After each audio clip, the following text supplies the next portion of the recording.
Howdy folks, Rudrose here, and today we'll be going over probably my most anticipated deck from this set, and this is Illusions. These are new card types that we technically got in set 7, but we got a couple more here in set 8, and they are all revolving around this Jafar, High Sultan of Lorcana, which was essentially the poster card for the set, and this is what you'll get at your set championships, I believe. Is it any good? Is it worth playing? Well, there's good news and bad news. The good news is the Jafar is excellent. This is a very, very good payoff for the Illusions, and this is the absolute reason to be running the deck. The bad news is that the deck as a whole, I think, very much struggles and just isn't very competitive. I think if you're going to be playing purple-gray and you want to, you're not looking to just have fun, you want to have a very super competitive thing, you can look at more of these traditional Amethyst steel matches. This one is, I think, inappropriately labeled brooms because there's only like 2 brooms in the whole set, but it ran Yen Sid, so power to it. But this is a deck that won the CCS Lorcana 11,000 weekend, and so it came in first place. But again, if you want something very competitive, I would run something closer to this. If you want to just have fun, take it to a casual league night, then I think you can have fun with Illusions, but I just don't think they're there beyond that. Why? Well, a few reasons. So first of all, this deck is probably not even optimized. Like, if you notice, there's no Pete. Pete is an absolute necessity if you're running a steel deck. However, I didn't put him in here because I'm just trying to test out the Illusions, and so I wanted to load up with as many Illusions as possible because a card like Jafar or the Scarab Pendant we're running wants to see as many Illusions as possible. And so if you're only running the Illusions people think are good, which is basically Giant Cobra, maybe Iago too, but there's no rush package in here with the Peter Pan, so he's just going to sit there whole turn, then you're just not going to have a bunch of targets for these cards to hit. And again, the Jafar is a very good payoff for it. So if he gets the quest, he quests for 3, that's nice. He's going to draw a card and essentially let you play any illusion you want out onto the field for free, which doesn't feel amazing if it's just Raja or Palace Guard, but it's still a free body. Does feel amazing when it's something like the Sultan or Abu. So beyond that, we're supplementing the Illusions. I'll go into them in a moment. We're just testing out some new cards like They Never Come Back, which is, it's a card that's okay. It's good when it's good, but there's a lot of situations it just doesn't do anything in. So I think you could absolutely cut back on these, go into some Pete if you wanted to try to make this more competitive. Whatever your preferred form of removal is, I opted for some Zeus, some Strength, Smash, even Unfortunate Situation, but there's a reason you don't see some of these consistently, like Smash, Unfortunate Situation, and you'll see those there as well. Library is actually kind of nice for some card draw. The idea is that, well, all the illusions have the Vanish keyword, so if they're targeted with anything, they're going to immediately banish. Well, the Library lets you get some of that value back, so I actually really think the Library pairs well with the illusions. It's one of the few things I think works. And then you've just got a couple standards, Diablo for card draw, Madam Mim, Genie for card draw. Yeah, so the friends on the other side. So these are very standard cards for an Amethyst steel deck. Let's look at the illusions in general, and basically this is why the deck isn't very competitive. So the point of the illusions, how they were originally conceived, and we can see these 3 were from the last set, and then we got 4 more. Isn't it crazy? A set all about Jafar, and we get 1 Jafar card, and then barely any illusions, and we barely got any last set. It's like they're very hesitant to do something with this. We just wouldn't have enough room for all those blank cards otherwise. So the only card in here that actually really does something is Giant Cobra, where consistently you can always threaten 2 lore with the Giant Cobra.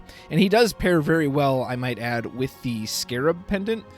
In general, the Scarab is a little difficult to use. You often won't have extra ink sitting around, but when you do, the idea that you can continuously threaten this Giant Cobra and get him back over and over again. And then if you have 2 illusions in there, you can then pay to get another one, so you always have something to discard for him. That's a fun little combo, but it's kind of slow.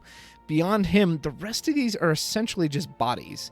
Bodies that also vanish the moment they get targeted with any kind of spot removal. So they just don't really do much. Yes, the Sultan has the when any illusion quests, it exerts a character, but he doesn't, in practice, he's not as good as it sounds. 1, he's uninkable, which really sucks. 2, if you're questing, that means you have less characters to challenge, so he's in this weird spot where he has to be on the board, you have to have an illusion that can quest, whether that's him or another one, and then you have to have another character that can challenge, so it's just kind of all these hoops, and it doesn't feel like there's much payoff. I actually like Carpet quite a bit. Good stats, same stats as a 4-cost Genie, 2 lore, which is great, and it gives others Challenger that can matter for something like Palace Guard. Oh, suddenly he can hit Tipo. Oh, suddenly Raja can deal 4 damage on turn 3, so Raja on 2, Carpet on 3, now Raja can take out a Daisy. Like, there are some applications for that, which are nice. And I actually really like Abu. I only really like him when I'm cheating him in for free off of the Jafar. You don't want to pay 6 for a card that just sits there and does nothing. And even then, if they have a tiny board and you're winning, his effect is just kind of like, meh, he essentially quests for 2. But there are times, if they have a big Sisu on the board and suddenly he's questing for 4, that's pretty cool. So I like this card in theory, but it's also very slow. It's not going to do anything the turn it comes in. So the illusions just need to do more. I'm very surprised. They're all in purple. Why don't they have a form of card draw? The Magic Carpet is the only singular steel illusion. It's just insane that they're all just bodies and there's not one of them that gives you card draw. Just this instant lore. So overall, the illusions themselves are pretty disappointing. If you're trying to seriously win a competitive tournament, I can't say it enough. Just I would not recommend taking this deck. But if you want to just have some fun with it, let's explore. As always, I must give the caveat that this is against the Ink Table AI, which is very suspect at times and makes very strange plays, strange decisions, so this is not a true test of this deck's power and ability. However, in spite of that, I can also say with confidence I've lost to the AI with this list a lot. There are other lists it's nearly impossible to lose to the AI unless I just happen to brick. This list, I lost plenty of games, so that should tell you, kind of clue you into its power level, that, hey man, if I'm struggling to even beat the AI, then I don't know how good this deck is. So we don't have a ton of things to deal with manners. We don't have any outright spot removal. We're just going to have use characters that can challenge. This is an instance I could drop the carpet, but even if I did, and those both challenged, I'd put a maximum of 4 damage on it. A fox could do all that. Now here you see at least the value of the library. When they hit you with something like Be Prepared, you're going to get the card draw off of it, and I'm pretty sure I decided at this point, you know what, I just need to go faster than this. I don't think I can actually outrace this McDuck Manor as big old Sisu comes down. Now here's an instance where the Abu could really put in some work, and I might even just go in on that. Say, well, you don't have a Sapphire Coil out, so you likely won't be able to get rid of this card, and if that Sisu sticks around, now I can quest, and this Abu quests for 4 now, which is pretty cool. And I go ahead and freeze one of them as well with that card just to keep them honest, put out another library to match the speed of the mana, and yeah, Abu right there quests for 4. And they put out another mana, but that's just not going to be enough at this point, as now my Abu quests for 4. So I really like the Abu. I just wish he did something else. Man, if he did something on entry, if he drew a card, or I don't know, whatever effect they would want to give, but that would be nice. This Jafar, I didn't talk about him in the deck tech. We don't have a shift option. He's honestly in there as a way to answer Diablo, as I didn't have a great amount of ways to deal with the evasives. Surprisingly, of all the illusions, I think Iago is the only way to deal with an evasive, and we're not running the Peter Pan, so we don't have the rush package. In which case, waiting until turn 5, play the Iago on 4, and then wait till 5 to challenge is just too slow. That's not going to work. So here we are against a Steel Song deck, and Steel Song will probably give you more trouble than the blue decks, because every single song they have now essentially reads, it doesn't matter how much damage this does, I'm just going to banish any of your characters immediately. So this can be an insanely tough matchup. As I send the carpet in there and do a free, pretty easy removal with the fox. Piglet will be easy pickings too, but they are able to get 2 more characters out and keep the ball rolling. Let's see if I try to establish the Jafar.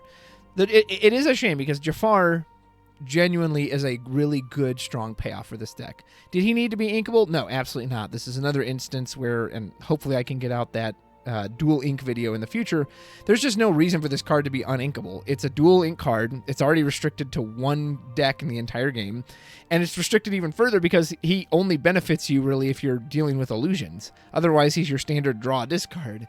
So he's so restricted as is, I don't know why he also needed to be uninkable. And, spoiler alert, he didn't. So I go ahead and take out the Rapunzel's Tower, which at least gets rid of the Pete. I use Storm to get Calhoun off of the board. Probably just put out a Genie. Ideally, yeah, so you can see I can quest there, which exerts the Daisy, but I don't have the follow-up for it. Now, I do have a Boo. I've got a lot of good ways to cheat cards in. Discard, boom, play 6 drop for free. That's genuinely insane. That's a super strong effect. The problem being, unlike Tamatoa Happy as a Clam, which says, hey, I'll play Lucky Dime, which is one of the most insane items in the game, you're just playing a bunch of bodies, essentially, that don't really do a whole lot. So while Jafar is amazing, the deck as a whole is a bit underwhelming. I'm going to run this one back, and this might be the match where I just kind of get blown out. Because I want to show you. I want to show you that the downside of these. Have a chance to put a Palace Guard out, but his 4 health is meaningless in the face of a Cinderella that can sing a song and just knock him out of there right away. For some reason, the computer just absolutely loves hitting my Diablos. And there you see. Normally, like if that was a snake, a big 3/3 body with a snake, it would survive that Storm Rage on. But hey, it's an illusion, so suddenly, no, it doesn't. I go ahead and get the Scarab online, even though it's probably not going to matter because I can't really afford to spend that ink. Look at this board. This board's already getting flooded, and I have no characters on the board. I can freeze 2 of them, and this is where you kind of see the weakness of they never come back. As much as I like this card and I like the idea of it, I have no board. I need to be able to challenge and get these characters off the board. I mean, just look at this board spam. Holy moly, Batman. Yeah, paying 4 ink to remove 1 character, even if he quested for 3, is not ideal. So you can see in a matchup like this, it's just you can't keep anything on the board, and they just flood the board and absolutely run you over and just completely destroy you in any manner that they see enjoyable and fit. All right, let's see if we can not get absolutely blown out this time. And I like to show a variety of matches. I don't always want to just show ones where I stomp the computer. I like to show ones that are back and forth. I believe this one is against Blurple, and Blurple is probably one of the better matchups for our illusions. They don't have a lot of spot removal. They don't have a lot of actions that choose. Most of the actions they have are Let It Go, which is going to get rid of you anyway, so the Vanish keyword doesn't really matter there. That was already going to get rid of you. And I believe Vanish, I believe the way it works too is that the Let It Go, it'll already put it into your Inkwell before the Vanish technically exits the bag. So you'll still get them in Inkwell, if I'm not mistaken. Here we get a free Iago out, and Iago's very good at challenging the genies. And they can quest, but without the Let It Goes, these Jafars can start to run amok. He's such a cool idea. Like I really like that they built and gave the illusions their payoff card. But they just need more than this. And granted, maybe they will in future sets. Granted, I'm kind of worried about set 9 with the way rotation, and they say most of the set will be rotation, so I don't know how many more illusions we're going to get. And it's kind of appropriate we touched on brooms earlier because they didn't support brooms at all. After set 4, they just completely abandoned it and ignored it. So I'm not going to be surprised to see the exact same thing here happen with illusions. As you can see, our Abu there got us 3 lore, 1 for himself and 2 for the genie's effect. So now I could just quest out and win it, but I kind of want to play with my food here a bit, and so I draw it out, even though I could have obviously won I could just quest it out with Iago. But Blurple is a pretty good matchup for us, as for the reasons I stated earlier. And this will be our final matchup against Ruby Amethyst. If you are interested in playing this deck, well, don't draw all these uninkables early like I just did. That is absolutely what you not want to do. And this is another reason I don't like the Sultan, is he just seems to get into my hand early. And he's fine. But again, another card. Why is this card uninkable? He is a dual ink that only matters with illusions. There is no reason. And he's a 5-cost 5/5. Like, yes, the effect is nice that exerting can exert anything, but it's locked into one deck, and specifically with illusions. There's no reason for this card to be uninkable. Insanity. All right, I go ahead. Now, you can at least filter him out with the Cobra there, which is quite nice. Ruby Amethyst is, again, a bit of a better matchup. Steel's going to be your worst matchup because that Vanish keyword is just going to kick in over and over and over again. And then along came Zeus. Takes out the goat. There goes the Cobra. For some reason, see, that's a perfect example of why this is not great testing, that computers ran Cusco into that card for absolutely no reason. Now, granted, I can't see their hand. Maybe they had all uninkables and they desperately needed a card, but nonetheless. And Maui's just going to put some work into the library, and I'm forced to give up the Sultan before he even did. Again, I paid 5 for a card that did nothing. That doesn't feel good. It really doesn't. So now with some leftover ink, I can use Jafar to start getting some cards back. Let's see if we can use this to our advantage. I can cheat the Abu into play, which is always feels great. Get the Maui off the field at least. And here's an instance, even though I have the Scarab, I would rather use the ink to move them into the library. So the Scarab, it's a cool idea. It's neat that, again, Illusion's got this support for them. It just doesn't do a whole lot. And now I have to slowly bring my way back in the board. So I can use the Fox. I threaten the 2 lore. Now you just know I'm on lethal because I have the Cobra in hand. Even if he could somehow make me discard it, the Scarab then could get it back for me. So we are able to clean up red-purple here, as the Jafar Abu combo is still that is an enjoyable combo to pull off. So there you go, fun illusions. I'm never going to lie to you guys. I'm never going to present a deck to you and be like, oh my gosh, this just cracked. It's the most amazing thing ever, when it's not. I'll be very straightforward with you. You want to have fun. I still think the illusions are fun. They're enjoyable to play around with, but do not take them to a serious event if you have any hope of winning. You'll find the deck list in the description below. If you enjoyed this video, please give a like and subscribe to the channel. We're closing in on 2,000 subs, and your help can get us there. Check out the description of the video for links to our Metafy page, where I offer private coaching, and consider becoming a patron or YouTube member for exclusive bonuses. Thank you so much for watching, and until next time, take care.